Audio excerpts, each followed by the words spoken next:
নমস্কার বন্ধুরা, mother simple কিচেনের তরফ থেকে আমি অন্তশ্রী আপনাদের সকলকে জানাই স্বাগত। নতুন দিনের নতুন রেসিপি নিয়ে আবার হাজির হয়ে গেছি। আজকে আমাদের রেসিপি গরমের জন্য একদম পারফেক্ট রেসিপি, তেঁতুর ডাল।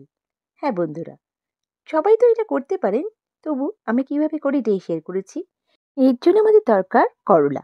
এখানে আমি 4টে মিডিয়াম সাইজের করলাকে পাতলা পাতলা করে কেটে নিয়েছি। আর আমি নিয়েছি এখানে 1 কাপ মুগ ডাল। মুগ ডালটা ভালো করে ধুয়ে আমি জল ঝরিয়ে রেখে দিয়েছি। এবার আমি মেন প্রিপারেশনে চলে যাচ্ছি। খুবই ঝটপট হয়ে যায় এই করলার ডাল। এর জন্য আমি কড়াইতে পরিমাণ মতো সর্ষের তেল দিয়ে এখানে প্রথমে আমি করলাগুলোকে ভেজে নেব। বেশ লাল লাল করে ভেজে নেব করলাগুলোকে। এখানে করলা ভাজার সময় আমি কিন্তু কোনো লবণ বা হলুদ দিচ্ছি না, জাস্ট শুধু আমি করলাগুলোকে বেশ দেখুন লাল লাল করে ভেজে তুলে রেখে দেব। আমার করলাগুলো ভাজা হয়ে গেছে, আমি করলাগুলোকে তুলে দিচ্ছি।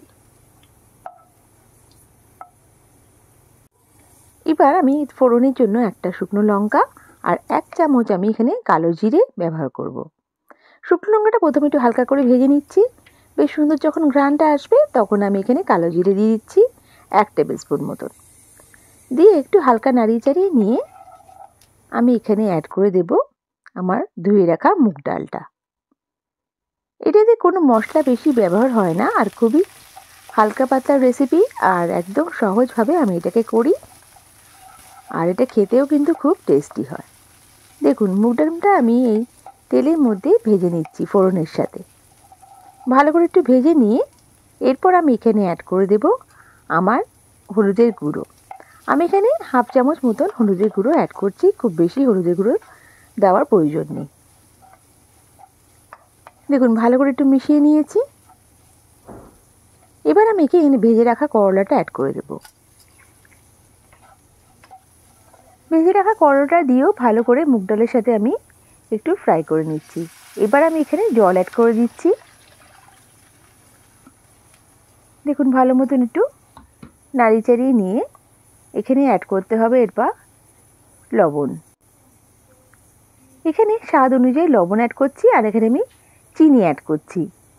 এই ডালের মধ্যে একটুখানি মিষ্টি ভালো লাগে মুগ ডালে। আপনারা যদি চিনিটাকে অ্যাভয়েড করতে চান তাহলে স্কিপ করতে পারেন। দিয়ে এবার আমি ঢাকা দিয়ে সেদ্ধ করব। দেখুন আমার ডালটা কিন্তু রেডি। একদম ইজি রেসিপি, একদম ঝটপট হয়ে গেছে।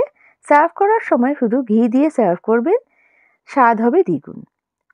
বন্ধুরা, আমার রেসিপিটা ভালো লেগে থাকলে লাইক করে সাবস্ক্রাইব করে আমার পাশে থেকে যাবেন প্লিজ। আর আমার এই রেসিপিটা কেমন লাগলো আমায় কমেন্ট করে নিশ্চয়ই জানাবেন। নেক্সট রেসিপি নিয়ে আবার হাজির হয়ে যাব।